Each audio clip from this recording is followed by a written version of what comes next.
Tú me dices cuando lea. Bueno, entonces terminamos el Evangelio de Marcos. Y en él el Señor nos dice claramente que vayan por todo el mundo, prediquen el Evangelio y hagan discípulos, ¿verdad? El que creyere y fuere bautizado será salvo, mas el que no creyere será condenado. El que creyere y fuere bautizado, les explicaba anteriormente, es de que fuese sumergido en el nombre del Padre y del Hijo y del Espíritu Santo, en el sentido de, en el conocimiento por experiencia del Padre y del Hijo y del Espíritu Santo, cuya expresión meramente formal se traduce en un acto ritual del bautismo, que es nada más como tu firma, ¿verdad? Pero antes, en verdad, tu espíritu ha sido sumergido en el conocimiento, en el nombre del Padre y del Hijo y del Espíritu Santo. Y luego les expliqué también la primera carta de Pedro, capítulo 3, verso 21. Ahondando en el bautismo, dice así, que el bautismo que corresponde a esto, ahora nos salva. Y les decía, cuando dicen nos salva, también significa nos sana. Y dice que este bautismo nos salva por la resurrección de Jesucristo. Ahora, hay algo que tiene este bautismo. Aunque ya estamos en Dios, no nos quita las inmundicias de la carne, es decir, no nos quita lo contaminado que tenemos, no nos quita esa contaminación. Dice, sino como la aspiración de una buena conciencia hacia Dios. Y expliqué todo lo que significa aspirar a una buena conciencia.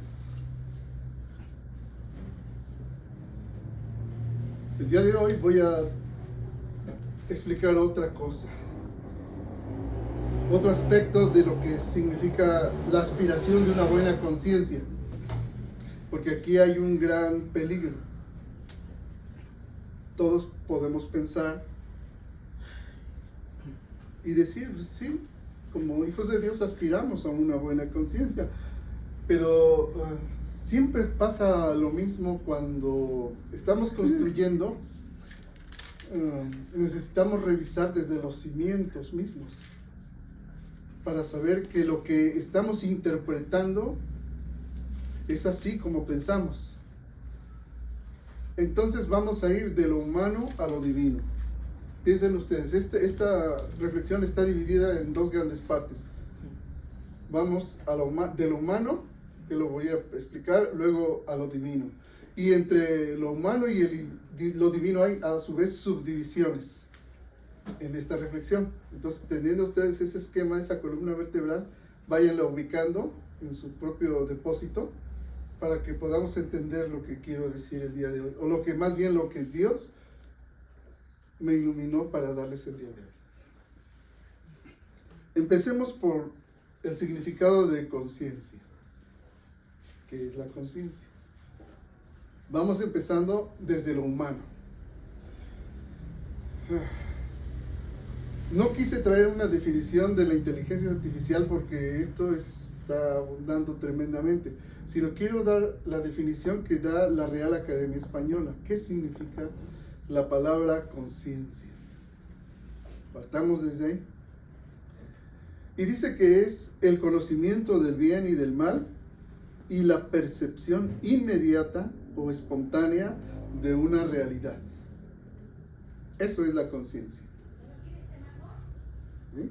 Lo vuelvo a repetir. El conocimiento del bien y del mal y la percepción inmediata o espontánea de una realidad. Ahora, esta definición también incluye la facultad de reconocerse a sí mismo. Una persona consciente se reconoce a sí misma y juzga sus propias acciones. Estoy partiendo desde lo humano, ¿sí? Ahora, ¿qué sucede cuando somos capaces, conforme a esta definición, somos capaces de reconocernos a nosotros mismos y juzgar nuestras propias acciones? Aquí es donde entra todo tipo de realidades en cada uno de nosotros. Les voy a poner ejemplos un poco extremos pero ayudan a entender. Si la conciencia nos hace percibir la bondad o maldad de nuestras propias acciones y juzgarnos a nosotros mismos, y estoy empezando desde lo humano, nosotros hallamos que todo mundo se siente a sí mismo con una buena conciencia. Cualquier persona se considera a sí mismo: yo soy bueno, soy una buena persona. Tú dile a un padre o una madre sobre sus hijos y siempre te dirán que son los mejores hijos, que tienen una buena conciencia. Y están siendo sinceros, están siendo honestos. Yo no estoy diciendo que no. Los ejemplos que quiero ponerles nos van a ayudar a comprender, luego de que hayamos visto lo humano, lo que Dios explica. Así, por ejemplo,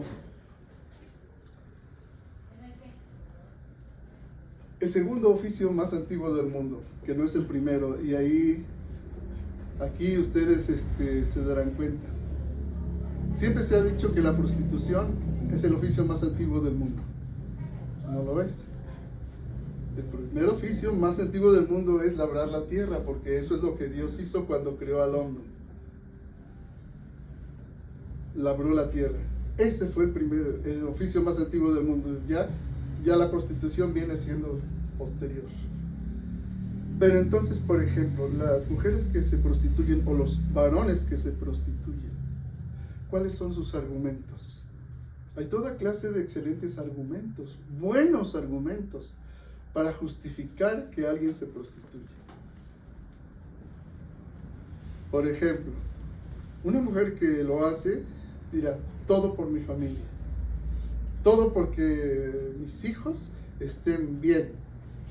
Si es necesario para que mi hijo sea admitido en una escuela que tenga que acostarme con el director, lo hago.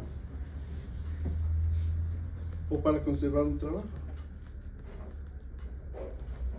Y se llega al extremo en que aún los hijos, pasados los años, justifican a sus mamás y dicen: mi mamá no le debe nada a nadie y yo estoy orgulloso de ella porque ella se prostituyó para que yo tuviera una vida digna. Y son honestos en su apreciación y se consideran buenas personas con una buena conciencia. Otro ejemplo, el OnlyFans, que empezó pues de muchas maneras, pero ahora casi exclusivamente es contenido para adultos. Y si una chica hermosa quiere tener mucho dinero, quiere tener una vida económica estable, financiera bien, pues abre por sí misma su cuenta de OnlyFans y recibe dinero por aquellos que consumen su deseo erótico sexual pensando en ella, y ella hace las cosas que le piden por dinero, para salir de la pobreza, para vivir bien, para tener una estabilidad económica, para continuar sus estudios en la universidad. Otro ejemplo, las chicas que tienen su sugar daddy. Está muy de moda eso, porque si no pueden costearse sus estudios, pues dice: pues ten tu sugar daddy. Hasta sus mamás le dicen: pues ten tu sugar daddy, nomás no te embaraces o no te vayas a equivocar, y cuando ya haya cumplido su propósito, pues ya te buscas un hombre que valga la pena, pero mientras prepárate. Y suenan como argumentos, cuando estás desde la pobreza, suenan válidos y se justifican. O también Vamos a otro tipo de ejemplos. El suicidio marcial. Les voy a contar brevemente la historia de uno de los soldados de élite de la historia, que se llamaba Aristodemo, de Esparta. Ustedes saben que en Atenas y en Esparta la educación era muy diferente, y los espartanos eran la élite de los guerreros invencibles durante siglos, y desde los 7 años eran separados de su familia para formarse como máquinas de matar perfectas. Cuando en la guerra de los 300 del rey Leónidas, que se enfrentó al rey Jerjes o Asuero, que en la Biblia fue el esposo de Esther, y con aproximadamente 500,000 de personas lucharon contra 300, incluso hay una película, ¿verdad? Todos murieron como héroes para su nación, pero solo sobrevivió uno, Aristodemo, y sobrevivió porque tuvo una infección tan severa en los ojos que el mismo rey Leónidas le dijo: regresa. Pero al darle la orden de regresar, pues él como soldado sabía que enfrentaba algo tremendo, porque por un lado estaba obedeciendo a su rey, que era, pues eso no era ni de pensar, era un deber de conciencia, ¿sí? Ellos estaban preparados para la muerte y no tenían miedo a la muerte. Pero cuando tu propio rey te dice: regresa, porque estás incapacitado, porque estás ciego prácticamente. Cuando él regresó, ¿saben lo que pasó en su ciudad? Las mujeres, las madres de los soldados de Esparta tenían un dicho: regresa triunfante o con tu escudo sobre ti. Es decir, o regresas vivo y habiendo triunfado, o muerto en guerra. La opción de sobrevivir a la guerra no era una opción. Así que Aristodemo, cuando regresó de la guerra,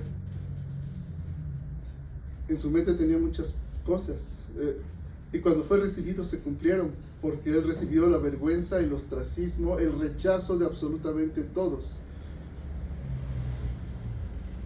Se le llamó el tembloroso, el cobarde. Pero fíjense ustedes que no fue un cobarde. Él estaba impedido físicamente para luchar, y el rey Leónidas le ordenó que regresara. Pero al ser recibido en la sociedad, fue absolutamente rechazado, ignorado, segregado. Era un muerto viviente, literalmente, porque era la mayor vergüenza haber sobrevivido a la guerra y regresar vivo. Era la mayor humillación. Entonces sucedió la guerra de Platea, fue derrotado el imperio persa, y Aristodemo había sido roto en su espíritu. Hubo una última batalla contra el imperio persa. El ejército de Esparta creó lo que se llama la falange, una forma de disciplina tan dura que no se rompía en absoluto la formación del ejército, ni a derecha, ni a izquierda, ni al frente, ni atrás, sino era un solo bloque poderoso que golpeaba y destruía. Así es como eliminaron a los inmortales, que le llamaban, del ejército persa, a miles y miles, y 300 vencieron a miles y miles y miles, aunque al final murieron. Bueno, ¿cómo podía Aristodemo recuperar su honor, su nombre? Ya era imposible. Lo admitieron en la guerra, lo admitieron para que fuera a la guerra, no le podían negar ese derecho. Pero él ocupaba un lugar más entre los demás, pero con vergüenza. Él sabía que para rescatar su honor tendría que hacer algo absolutamente extraordinario. ¿Y qué fue lo que hizo? Cuando cuando se desató la batalla, él hizo algo que no está permitido en la falange espartana. Rompió la formación y salió corriendo él solo hacia el frente a luchar contra el ejército persa. Esto sobrevive en la historia porque literalmente avanzó él solo, eliminando a lo mejor de la élite del imperio persa, porque es la élite ahora a la que enviaron, y fue eliminando y eliminando y eliminando a hombres. Avanzó cientos de metros sobre el ejército persa él solo. Sus compañeros se quedaron atónitos completamente, porque vieron su bravura. Y él no tenía miedo a la muerte, ignoraba el dolor, ignoraba absolutamente a todos, y avanzó hasta el punto de llegar a los escudos coloridos de los reyes. Eliminó a los guardias de algunos sátrapas y eliminó a 2 sátrapas, entendiendo por sátrapas, pues son unos reyes menores, ¿verdad? Del rey Jerjes. Pero al haberse internado tanto en el ejército enemigo, recuerden que eran miles y miles, él solo, pues al final murió. Cuando terminó la guerra y los espartanos habían vencido al ejército de Persia, se daba un premio que se llamaba la aristea, es decir, la excelencia, la gloria militar máxima, al que haya mostrado mayor valor durante el combate. Y surgieron 2 nombres de 2 grandes guerreros, pero luego alguien por ahí mencionó a Aristodemo y la hazaña tan increíble que hizo, que no hizo ninguno, ni de lejos se acercaban a él aquellos que habían mencionado su heroísmo. No se acercaban ni de lejos a él, y se quedaron con un dilema. Dicen, ¿qué vamos a hacer? ¿Le damos la aristea a Aristodemo o no? Y se dividieron, porque dijeron, sí, es cierto que mostró la gran bravura, pero desobedeció, lo que nos hace invencibles al romper la formación. Y aunque peleó con toda la bravura del mundo, no le dieron la aristea a él. Crearon una nueva categoría y lo llamaron, sí, una acción heroica, pero que no podía sostenerse en el ejército espartano, porque rompía con toda la obediencia, con toda la disciplina y con todo el espíritu de la falange espartana. En la conciencia de Aristodemo, ¿qué había? El tema de hoy es conciencia. Él quiso vivir conforme a su conciencia, en conciencia obedeció al rey cuando le dijo, regrésate. Cuando estuvo y fue rechazado por la sociedad, en conciencia él no se justificó, ni les dijo, es que el rey me lo ordenó, es que estoy cumpliendo una orden del rey, porque además les trajo el mensaje de que pues iban realmente a morir. Y no se justificó. Y luego cuando entró en la guerra e hizo lo que hizo, lo hizo porque en conciencia él quería vivir en su honor. Ya no peleaba por Esparta, peleaba por él. Y en su conciencia, él era un hombre íntegro. Fíjense, en su conciencia. Pero ¿saben qué fue lo que realmente sucedió? Estamos viendo que cuando un hombre es honesto, es íntegro en su manera de ser y obedece a su conciencia, no se dio cuenta que lo que hicieron con él fue romperlo. Y lo que manifiesta la acción de Aristodemo fue la de una sociedad que rompió a un hombre. No pudo nunca ni recuperar su honor, ni ser reconocido, porque la misma sociedad que lo creó, la misma sociedad lo destruyó. Y actuó en conciencia. Y actuó él desde su propio punto de vista por honor y en conciencia. Pero la sociedad misma lo destruyó. ¿Qué les quiero decir con esto? Nosotros podemos vivir en una sociedad, y de hecho vivimos en una sociedad, y los valores que entendemos para nuestra conciencia de bondad o de maldad, nosotros podemos actuar con integridad en ellos y sin embargo estar rotos. En una familia, un hijo acepta su lugar. En una familia narcisista, un hijo acepta su lugar, y el lugar que le dan, ya sea como el niño dorado, el chivo expiatorio o el de reserva. Y con tal de encajar y ser aceptado en la sociedad, aprende a reír cuando no quiere reír, porque se espera de él que ría, y ríe. Aprende a pacificar a todos porque se espera de él que pacifique a todos, y pacifica anulándose a sí mismo. Y en conciencia está actuando coherentemente, pero está roto. ¿Se dan cuenta hacia dónde voy? Nosotros podemos pensar en nuestra conciencia que juzgamos el bien y el mal, pero desde el marco conceptual, desde el marco teórico recibido, desde la experiencia misma que nos fue asignada.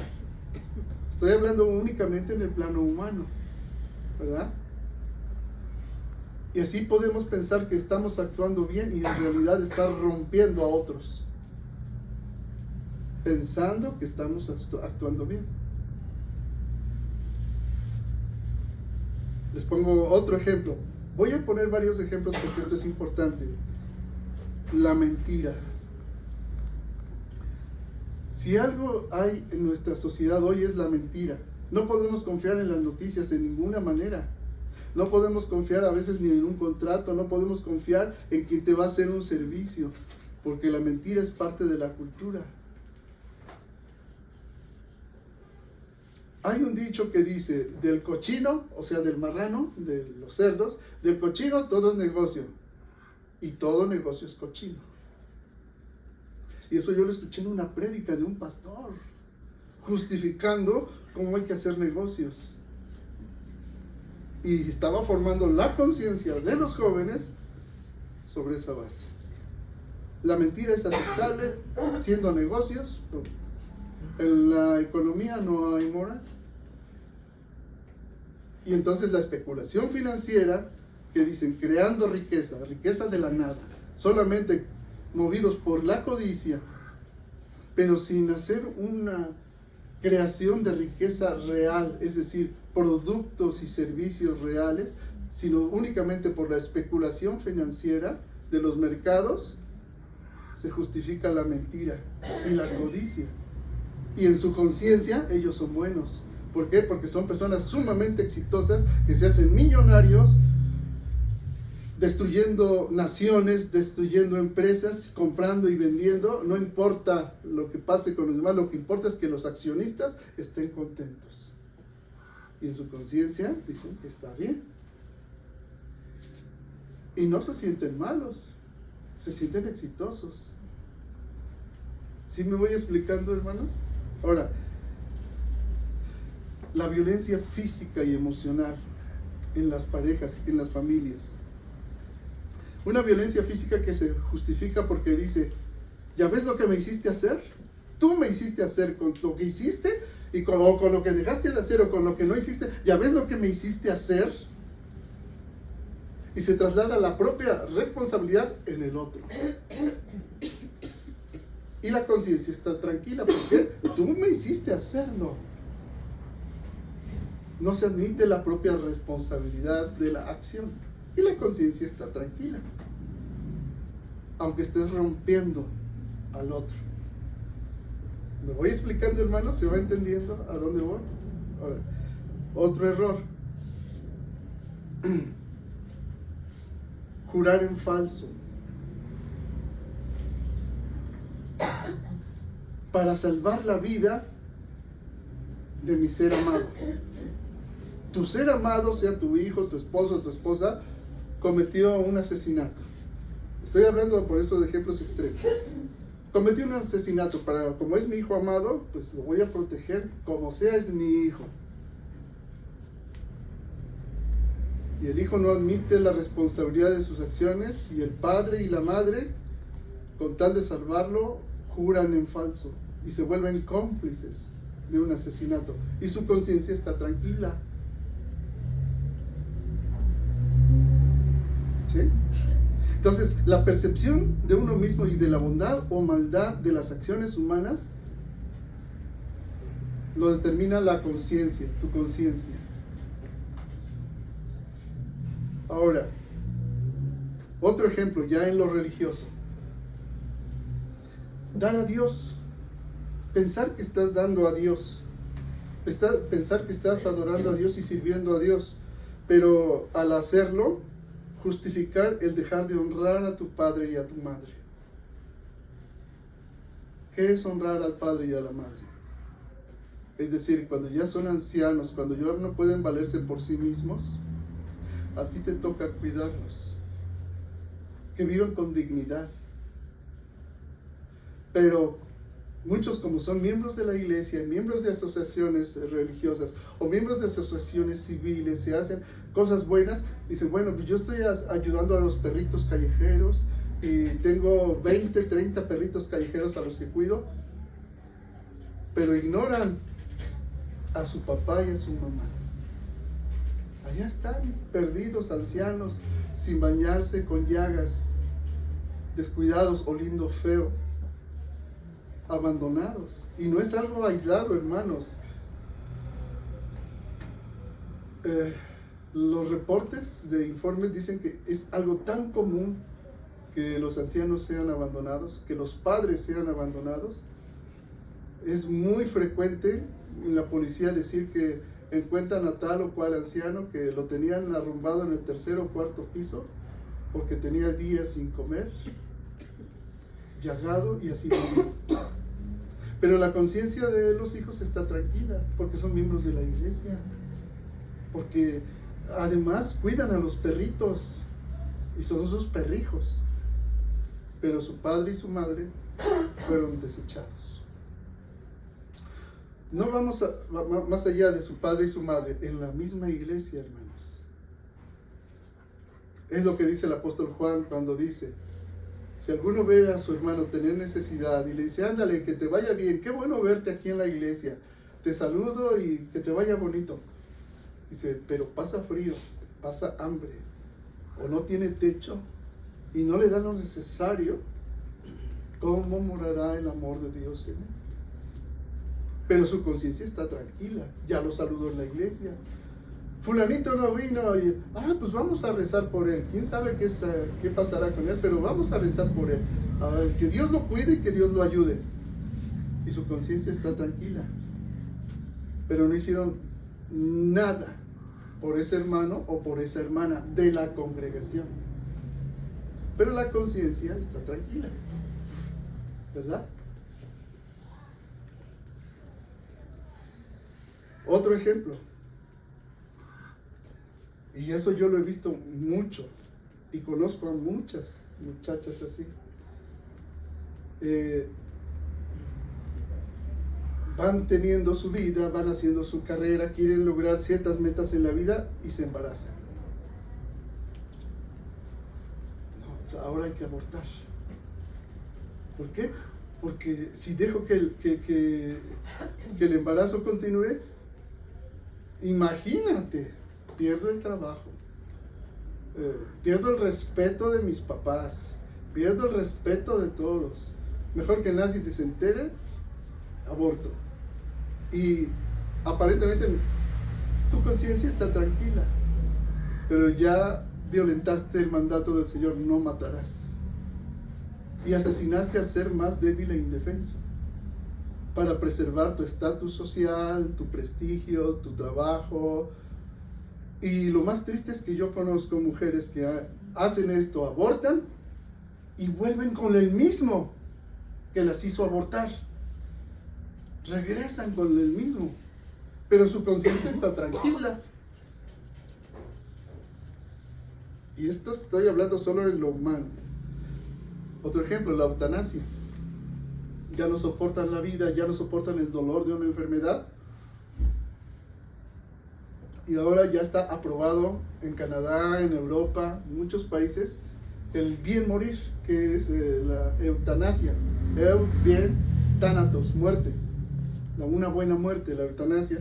Pues hasta se anima a las personas, aunque no tengan enfermedades graves, simplemente ya la vejez les llegó y ya, como dice la escritura, antes de que vengan, y ustedes leyeron hace rato esa lectura, dice: alégrate, joven, en los días de tu juventud, antes de que lleguen los días en que digas, no tengo en ellos contentamiento. Es decir, cuando llega la vejez, y se anima a las personas: pues ya cumpliste, ya pagaste tus impuestos, ya viviste, ahora muérete, te ayudamos, una muerte indolora. Y la conciencia está tranquila. Finalmente, ustedes piensen en los 10 mandamientos del Señor Jesús. Los mandamientos de Dios, ¿a qué apelan en el ser humano? A la conciencia. Los mandamientos. Pero siempre se halla la manera de darles la vuelta para que la conciencia esté tranquila, con argumentos que pueden ser humanamente muy válidos, pero que para Dios no tienen ninguna justificación. Bueno, ahora sí voy a entrar a la reflexión. No he entrado, hermanos, apenas voy a entrar. Ahora sí, voy a hablar lo que Dios nos revela sobre la conciencia en las Escrituras, en dos partes: la conciencia es en Cristo y la conciencia en Cristo. Vamos a la primera parte, lo que nos dice la revelación de Dios respecto de la conciencia sin Cristo. Vayan a Romanos capítulo 2. Verso 15.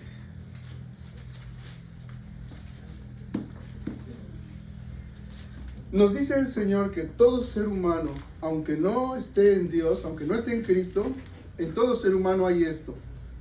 Dice: mostrando la obra de la ley escrita en sus corazones, dando testimonio su conciencia y acusándoles o defendiéndoles sus razonamientos. En todo ser humano, la ley de Dios está escrita en el corazón, en cualquiera de nosotros, ¿sí? Y en este corazón nos acusan o nos defienden nuestros razonamientos. Yo ya les puse varios ejemplos que claramente confirman esto que estamos leyendo ahorita. Pero lo primero que quiero decirles es: Dios nos dice que en todo ser humano su ley está escrita en el corazón, para empezar. Pero luego hay un paso más adelante. Esta ley escrita en el corazón hace que nosotros mismos nos acusen o nos defiendan nuestros pensamientos. Y como ya los dije anteriormente, a todas estas personas que aprueban estas cosas, les defienden sus razonamientos. Pero hay algo que nos dice aquí. Vayan a 1 Corintios 4:4. Por eso quise poner tantos ejemplos, para que se vaya, porque esto que vamos leyendo ahora nos habla de lo que Dios nos dice. Dice: porque aunque de nada tengo mala conciencia, no por eso soy justificado, pero el que me juzga es Dios. De todos los ejemplos anteriores que yo les dije, los argumentos están a favor y en contra de uno. Pero dice aquí claramente, por ejemplo, la mujer que decidió abortar, el que miente y hace fraude financiero, el que salva su honor muriendo como Aristodemo en Esparta, o cualquiera de los otros ejemplos que yo les dije, aunque ellos pueden decir, aunque de nada tengo mala conciencia, porque así lo pueden decir, no por eso soy justificado. Lo primero que nos dice Dios es que tus argumentos de defensa sobre tu conciencia no te justifican, porque Dios es quien juzga. Estamos hablando, adentrándonos en el río de Dios, hermano, ahorita, a lo que Dios dice respecto de la conciencia, ¿verdad? Dice, el que tiene buena conciencia de sí mismo, no por eso es justificado.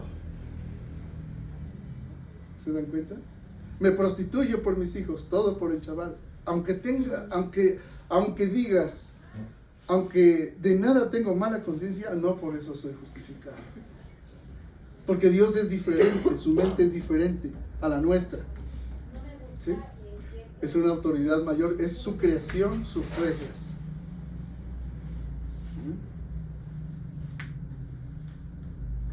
¿Qué sucede con todos los ejemplos que les puse al principio, que fueron muchos? Vayan a 1 de Timoteo, ahí nos dice qué es lo que sucedió en realidad. 1 de Timoteo, capítulo 4, verso 2.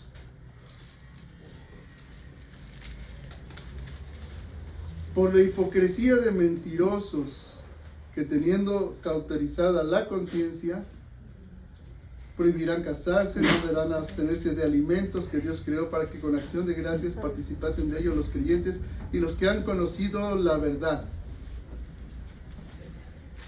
Lo que ha pasado en los ejemplos que les di desde el principio es que las personas han cauterizado su conciencia. ¿Qué es la cauterización? Tú tienes una herida. Estamos hablando de la conciencia. La necesidad de que tus hijos sobrevivan y la persona se prostituye. Hay una herida. Esa herida abierta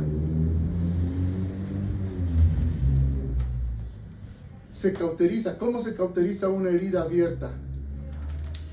Con fuego. Antiguamente se hacía así, se ponía con fuego, se ponía sobre la carne viva y eso sellaba la herida y la hemorragia. Y entonces al quedar cauterizado, incluso hasta ya no dolía porque se encallecía de tal manera que ya ni duele.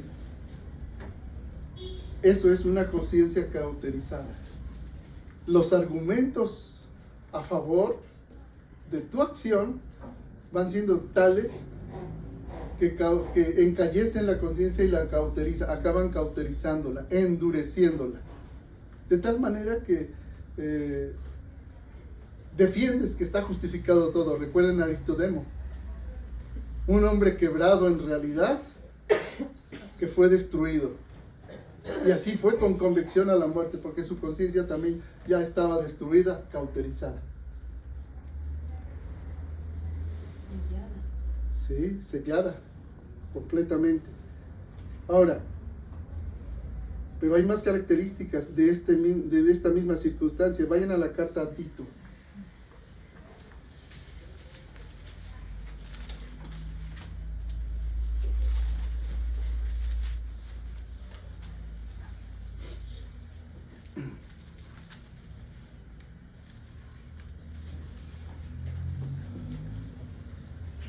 Al capítulo 1.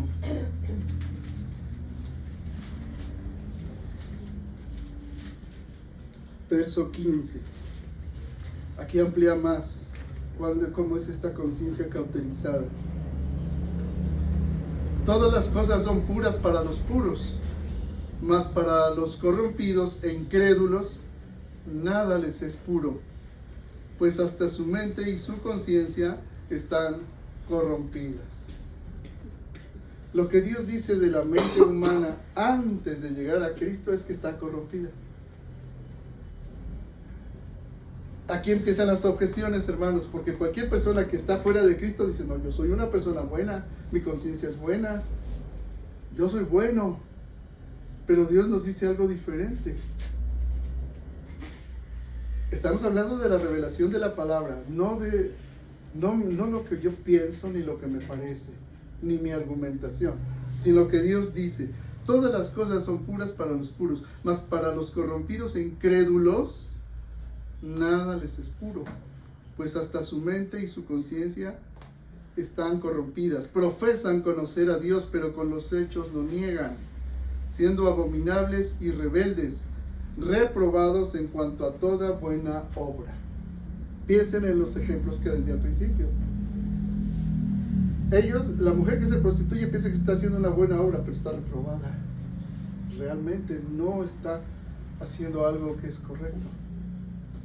O a Aristodemo, que por el honor y su propia vida, pues acabó siendo una víctima de ese condicionamiento de conciencia que le dio el ejército de Esparta. Y así los demás. Así que una conciencia cauterizada es una conciencia que está corrompida, así como la mente y conciencia. La noción de bondad y maldad y los argumentos que das están reprobados. Luego,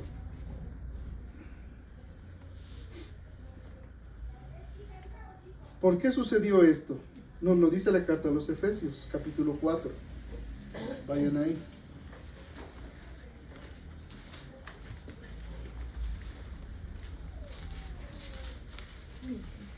En el los versos del 17 al 24, nos habla del proceso, cómo se cauteriza la conciencia y la mente es reprobada. Dice: esto pues digo y requiero en el Señor, que ya no anden como los otros gentiles que andan en la vanidad de su mente. Porque una conciencia sin Cristo es una conciencia vacía, eso es vano. ¿Sí? Aunque tenga mucha cultura, es una conciencia vana. Dice que ya no anden como los otros gentiles que andan en la vanidad de su mente, teniendo el entendimiento entenebrecido, ajenos de la vida de Dios, por la ignorancia que en ellos hay, por la dureza de su corazón, los cuales después que perdieron toda sensibilidad y la conciencia empieza a cauterizarse, primero por una herida, que luego se va cauterizando, se va endureciendo, se va sellando, dice, al ir perdiendo poco a poco la sensibilidad, los cuales después que perdieron toda sensibilidad se entregaron a la lascivia para cometer con avidez toda clase de impureza. Mas vosotros no habéis aprendido hacia Cristo. Pero viene la condicionante: si en verdad le han oído y han sido por él enseñados, conforme a la verdad que está en Jesús. ¿Qué estamos haciendo ahorita, hermanos? Viendo la verdad que está en Jesús.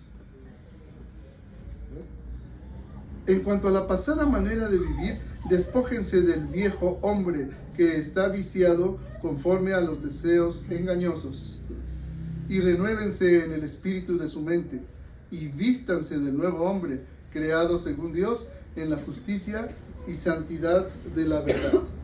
¿Vamos viendo cómo es el proceso, hermanos? Y luego, vayan a la carta a los Romanos. Cuando esta sensibilidad se perdió y se entregaron a cualquier cosa, justificándolos con sus razonamientos, haciendo una conciencia cauterizada, Romanos 5 nos dice qué pasó. Romanos capítulo 1, verso 25.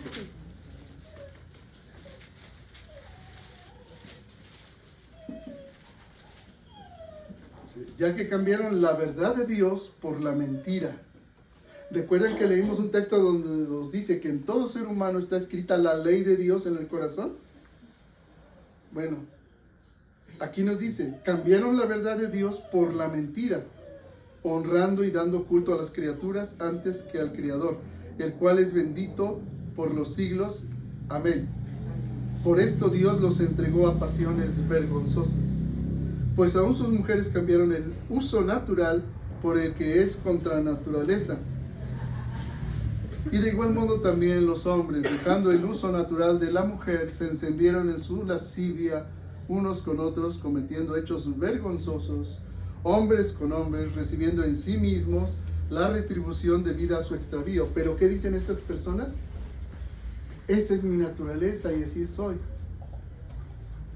Sigue su mente reprobada, justificando con sus argumentos que lo que hacen está bien.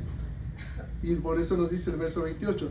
Y como ellos no aprobaron tener en cuenta a Dios, fíjense, Dios los entregó a una mente reprobada para hacer cosas que no convienen, estando atestados de toda injusticia, fornicación, perversidad, avaricia, maldad, llenos de envidia, homicidios, contiendas, engaños y malignidades, murmuradores, detractores, aborrecedores de Dios, injuriosos, soberbios, altivos, inventores de males, desobedientes a los padres, necios, desleales, sin afecto natural, implacables, sin misericordia, quienes habiendo entendido el juicio de Dios, que los que practican tales cosas son dignos de muerte, no solo las hacen, sino que también se complacen con los que las practican. ¿Ven cómo hay? Esta es la verdad de Dios y confirma todos los ejemplos que desde el principio les he mostrado. Bueno, cuando esta conciencia ha sido cauterizada y la mente reprobada, Dios, dice claramente el texto, los entregó a una mente reprobada. Vean ustedes qué está pasando hoy en día con las mujeres, por ejemplo, en los Estados Unidos de Norteamérica. Por primera vez en toda su historia, son más las mujeres que no se casan que las casadas. Y las casadas se están divorciando. Y los divorcios en las personas de mayores de 50 años están a la orden del día. ¿Qué está pasando en la conciencia? Luego, en todos los países, en nuestros países, en México, los que se casan o los que están en pareja, aunque no estén casados, no quieren tener hijos. Ni tienen hijos. Prefieren tener un perro, al que llaman perrijo, en vez de proteger a un niño que está sin padres. Dios los ha entregado a una mente reprobada. Pero en su conciencia ellos dicen que están bien, que ellos son buenos, su conciencia es buena. Pero como estamos leyendo, Dios dice otra cosa completamente diferente.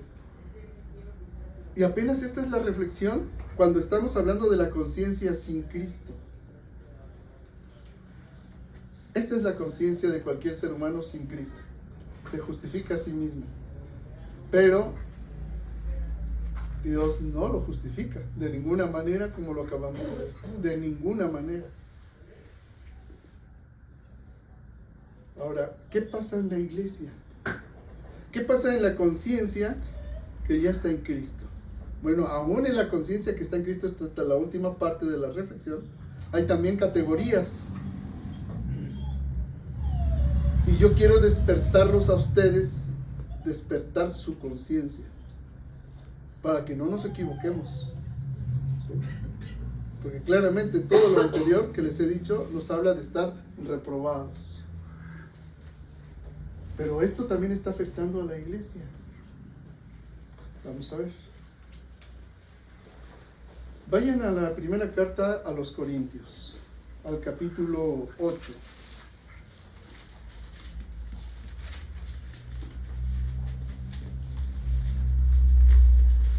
Aunque un hijo de Dios ya tiene una conciencia nueva, renovada en Cristo Jesús, esta conciencia necesita ser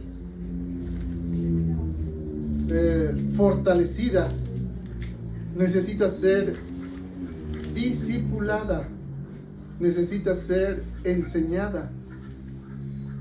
Porque aunque tengas una nueva vida, la conciencia, siendo débil, se contamina, aunque estés en Cristo. Por eso hay tantas parejas cristianas que se casan pero no tienen hijos. O no honran a sus padres, como ya les expliqué, los abandonan. O aman de lengua en la congregación. Y a un hermano que quizás está luchando por sobrevivir a un día más, no se sabe, no saben el grado de dolor que tienen en el corazón y que podría quitarse la vida. O simplemente, ¿por qué no vino? Va, pues quién sabe, que Dios la bendiga y a ver si viene la próxima reunión. La conciencia débil se contamina. Vayan en la primera de Corintios, al capítulo 8, vamos a ver algunos versos nada más. El verso 7 dice: pero no en todos hay este conocimiento, porque algunos, habituados hasta aquí a los ídolos, comen como sacrificado a ídolos, y su conciencia, siendo débil, se contamina. Es decir, aunque tú hayas sido renovado en Cristo, vienes de una cultura, y casi todos aquí en nuestro país venimos de una cultura católica que es idólatra. Y por ejemplo, lo tomo para ver este ejemplo. Dice: no en todos hay este conocimiento. Y el conocimiento al que se refiere es una persona que ha sido discipulada, enseñada en la palabra de Dios y que conoce la mente de Cristo. No solamente es cristiano, no solamente es miembro de la congregación, sino que tiene el conocimiento de la palabra de Dios, de tal manera que puede comer con libertad, pero otro, en el Día de Muertos, por ejemplo, que acaba de pasar, ¿puedo comer molito o pan de muerto? Pues sí, ¿verdad? Porque ¿qué culpa tiene el pan? Y además está bien rico, y el mole también. Pero no en todos hay el conocimiento de lo que significa que Dios hizo puros todos los alimentos. Pero dicen, pero fue sacrificado a los ídolos. Y hay personas con conciencia débil, porque no tienen el conocimiento ni la libertad en Cristo que nos da. Dice, no en todos hay este conocimiento, porque algunos, habituados hasta aquí a los ídolos, a su religión, comen como sacrificado a ídolos. Es decir, dice, y su conciencia, siendo débil, se contamina. ¿Por qué? Porque comen contra su conciencia. Porque les falta conocimiento, porque no conocen la palabra de Dios y se espantan. A mí me pasó, ¿se acuerdan con la doctora que nos regaló las plantas? Bueno, cuando estábamos a la mesa yo puse una memoria con música, ustedes la conocen, la puse, pues es música bonita. Pues se espantaron, hay unas disque cristianas. ¿Que cómo yo iba a poner música del mundo? ¿Que qué barbaridad? ¿Que qué clase de pastor era? ¿Que por qué no puse alabanzas? Ay, a ellos es lo que dice aquí. No en todos hay este conocimiento, porque algunos, habituados hasta aquí a los ídolos, comen como sacrificado a los ídolos, y su conciencia, siendo débil, se contamina. Yo ni sabía que eran cristianos. Yo estaba pensando que estaba entre puros médicos y enfermeras, pero pues había ahí, dizque unos cristianos que se escandalizaron. La conciencia que no tiene conocimiento de la palabra de Dios es débil, es débil. Ya ven, porque por eso no es suficiente que seas cristiano, que hayas nacido de lo alto, que estés en la congregación. No, tienes que ser sólidamente instruido en el conocimiento del entendimiento de la doctrina de los apóstoles, del evangelio. ¿Te das cuenta? Ahora, se requiere el conocimiento de la palabra. Verso 10.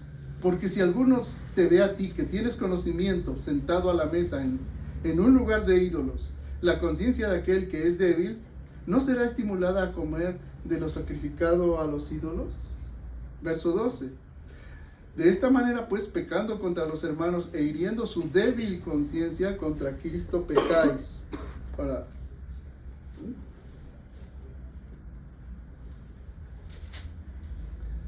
luego, bueno, hasta ahí. nos habla de las consecuencias. Aún aquí en la iglesia luego pasa eso. ¿Cómo hace eso el pastor? Bueno, es que a veces hay hermanos débiles también. Y yo quiero despertarlos, por eso, para que no seamos débiles. Cuando eres débil, tu conciencia se contamina. Se tomó una coca el pastor. Por no decir otra cosa, de verdad. Se espantan. ¿Cómo no toma solo agua?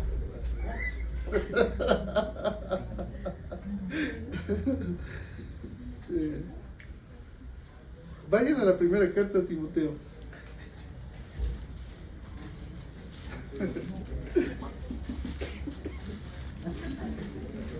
Primera de Timoteo, capítulo 1, verso 19.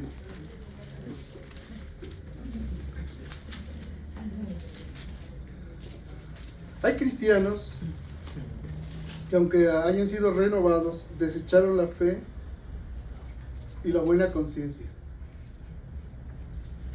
Estos son náufragos. Estos ya están perdidos, aunque hayan nacido de lo alto.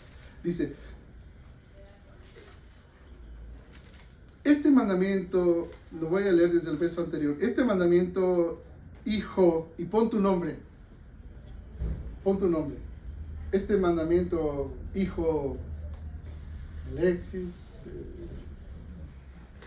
Miranda, Yesenia, Dulce, Edmundo. Este mandamiento, Ángel, hijo, te encargo, para que conforme a las profecías que se hicieron antes en cuanto a ti, milites por ella la buena milicia. Nosotros no somos como Aristodemo. Él militó para su destrucción hasta su muerte. Pero nosotros estamos militando, combatiendo en un ejército una buena batalla. Dice, ¿cómo? Manteniendo la fe y buena conciencia, desechando la cual naufragaron en cuanto a la fe algunos, de los cuales son Himeneo y Alejandro, a quienes entregué a Satanás para que aprendan a no blasfemar. ¿Cómo mantienes la fe y la buena conciencia? Siendo discipulado. Esa es solo una parte, no es todo, porque falta el poder para ser discipulado. Vamos a llegar ahí, ¿sí? Así que hay que mantener la fe y la buena conciencia, desechando la cual naufragaron en cuanto a la fe algunos. Un verdadero hijo de Dios puede naufragar en cuanto a la fe, sí. Puede tener muchos dones, puede tener mucha sabiduría, pero si no tiene el testimonio del Espíritu Santo constantemente, se va a contaminar su conciencia y va a naufragar en cuanto a la fe. Estamos ya hablando de la segunda parte, hermanos, no de los que no tienen a Cristo, que están reprobados. Estamos hablando ya de los hijos de Dios. Vean cómo es de esta lucha. Libro de Hechos, capítulo 24. Vayan ahí.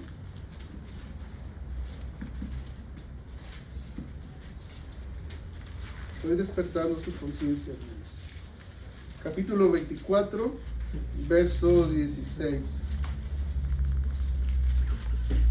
Y por esto procuro tener siempre una conciencia sin ofensa ante Dios y ante los hombres. ¿Cuándo hay que tener una conciencia siempre? Una buena conciencia. Es decir, una conciencia sin ofensa ante Dios, ¿cuándo hay que procurarla? Siempre. No a veces, hermanos. No una vez a la semana. No cada 8 días. No cada vez que nos reunimos. La orden de Dios es esta: procurar tener siempre. Siempre es en cada momento. ¿Qué? Procuro tener una conciencia sin ofensa ante Dios. Sin ofensa ante Dios.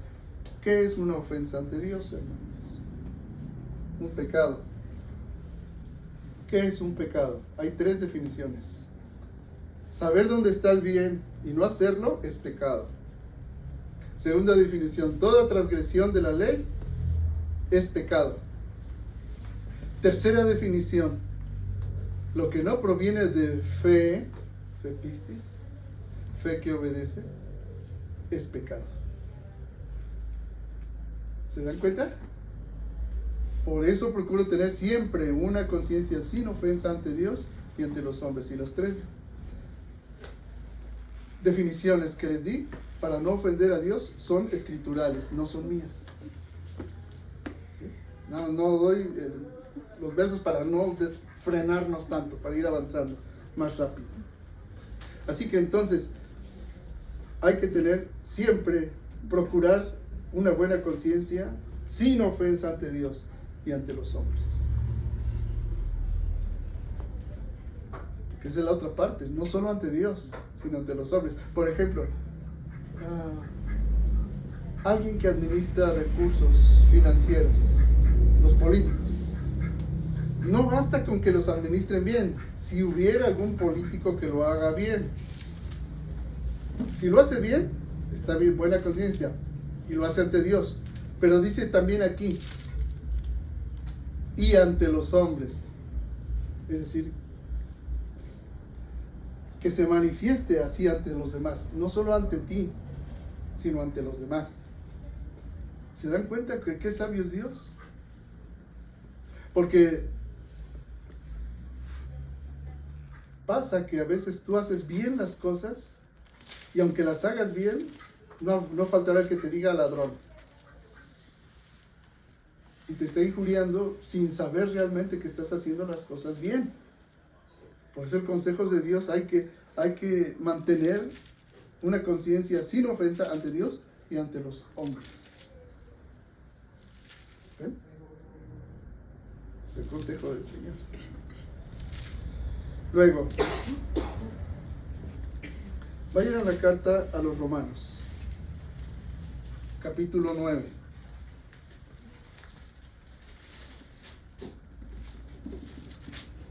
Verso 1. Esta es la clave de un hijo de Dios fuerte en el espíritu, de alguien que va de victoria en victoria. Escúchenlo con mucho cuidado. Verdad digo en Cristo, no miento, mi conciencia me da testimonio en el Espíritu Santo.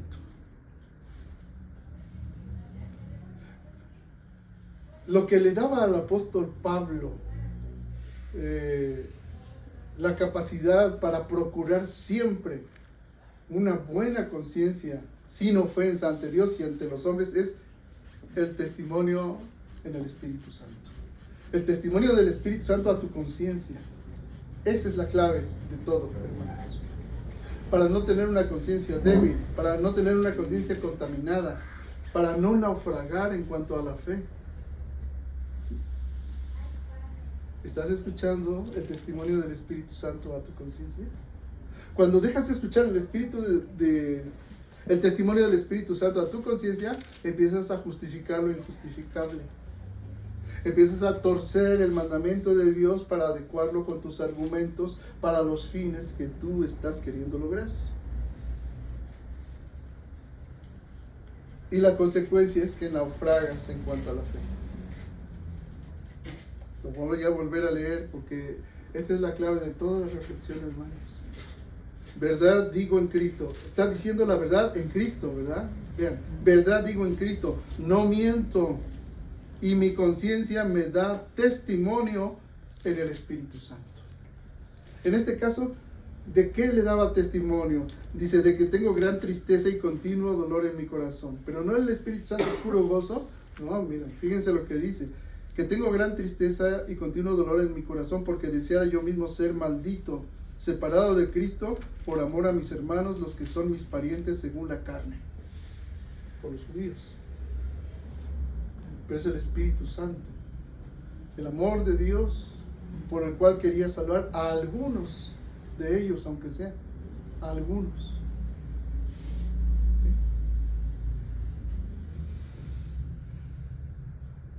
Así que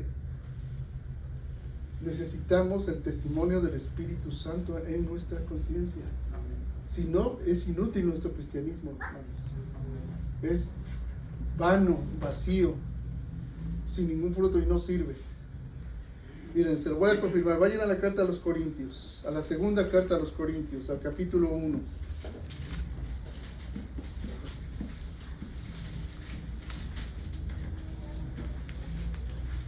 Al verso 12. Porque nuestra gloria es esta. Fíjense, esta es nuestra gloria, el testimonio de nuestra conciencia.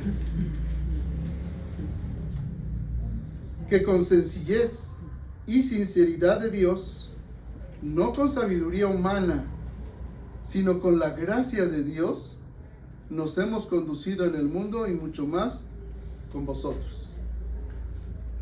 ¿Ven cómo es la cosa?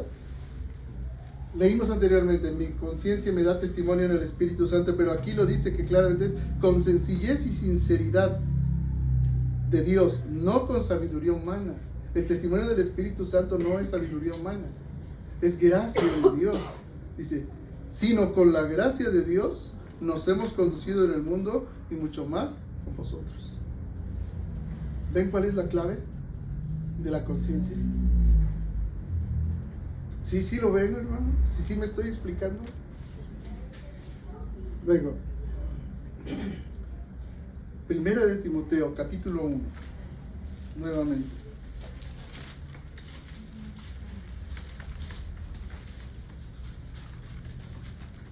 Capítulo 3, verso 9.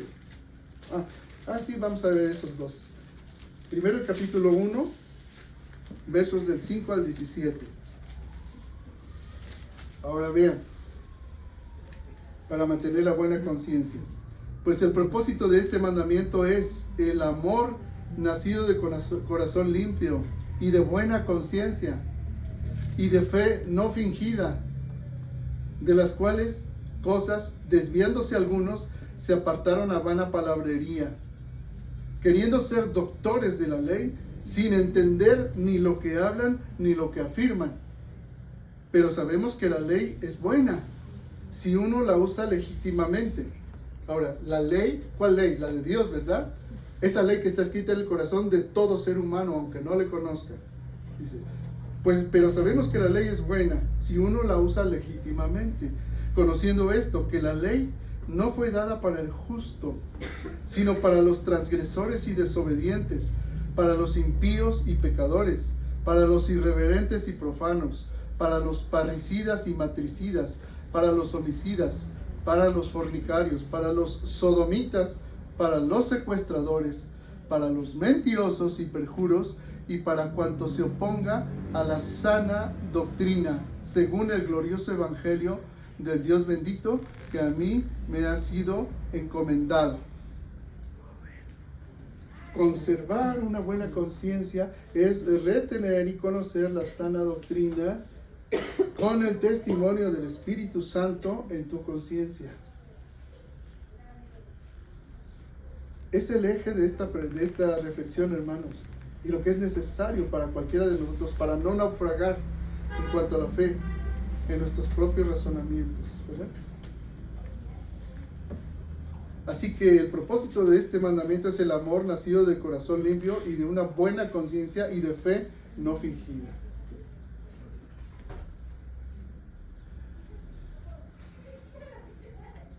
Luego, en esa misma carta, vayan al capítulo 3, al verso 9, que es parte de lo anterior.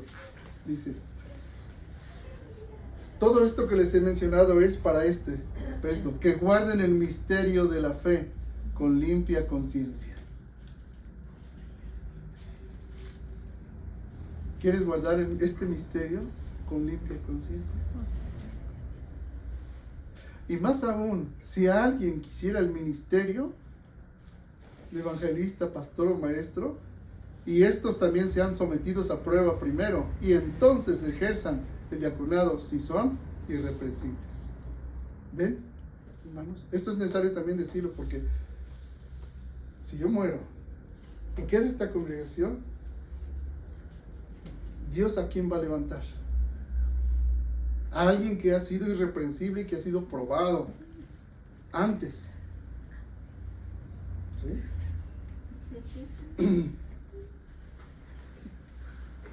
Así que guarden el misterio de la fe con limpia conciencia. No con lo que funciona. Porque lo que muchos pastores han hecho ahora en las iglesias es aumentar el número y retener a las personas con lo que funciona. Luego le dices, pero esto no está en la Biblia, pero funciona. O sea, ya no es una conciencia limpia, ni con el testimonio del Espíritu. Ya son argumentos humanos que Dios reprueba. ¿Sí? ¿Me explico? Ahora, ¿cuáles son las consecuencias de esta conciencia limpia? Vayan a la primera carta del apóstol Pedro.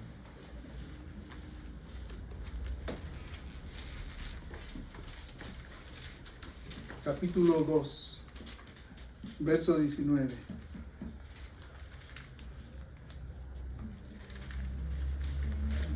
Ahora, el Señor Jesús lo dijo, todo aquel que quiera vivir piadosamente en Cristo Jesús padecerá persecución. Lo dijo el apóstol Pablo. Todos los que quieran vivir piadosamente en Cristo Jesús padecerán persecución a causa de la buena conciencia a la cual da testimonio el Espíritu Santo. Bueno, ¿cuál es la consecuencia? Vean, porque esto merece aprobación. Si alguno a causa de la conciencia delante de Dios, no delante de tus propios argumentos, sino tu conciencia a la cual da testimonio el Espíritu Santo, si alguno a causa de la conciencia delante de Dios sufre molestias padeciendo injustamente, pues qué gloria es si pecando sois abofeteados y lo soportáis, mas si haciendo lo bueno sufrís y lo soportáis, esto ciertamente es aprobado delante de Dios, porque para esto fuisteis llamados, porque Cristo también padeció por nosotros, dejándonos ejemplo para que sigáis sus pisadas. ¿Recuerdan a Aristodemo, del cual me detuve tanto tiempo? Él fue coherente en su conciencia, pero fue para su destrucción. Aquí nos habla de padecer, pero para seguir las pisadas de Cristo. Y esto es para nuestra edificación, que es muy diferente. Sí se ve el contraste. Y ahí mismo, el capítulo 3, verso 21.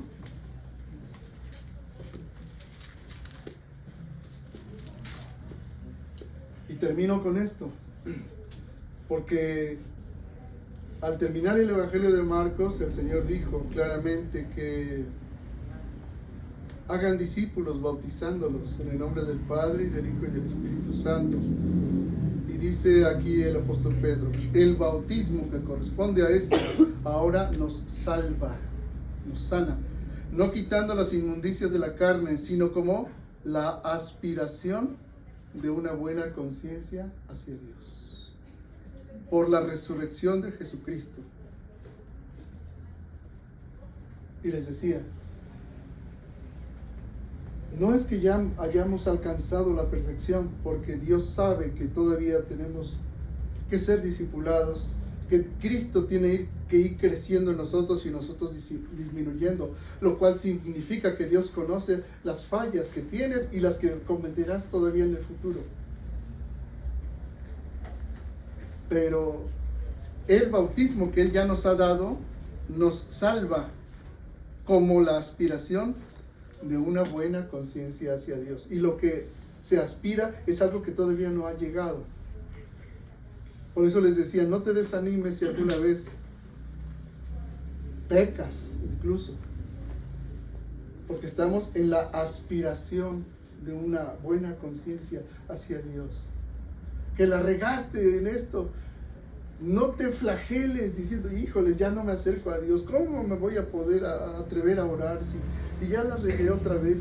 No, te está dando testimonio el Espíritu Santo a tu conciencia, pues ya, nada más confiésalo, Señor, la regué. ¿Para qué te flagelas? Eso no te va a hacer acepto delante de Dios. Lo que te va a hacer acepto es que, reconociendo tu pecado y no justificándote, no argumentándole a Dios, le digas, Señor, vuélveme a recibir. y que tu Espíritu Santo dé testimonio y me fortalezca en ti.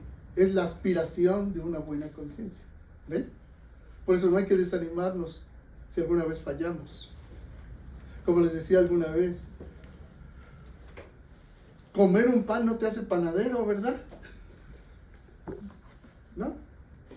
Comiste un pan, no te hace panadero.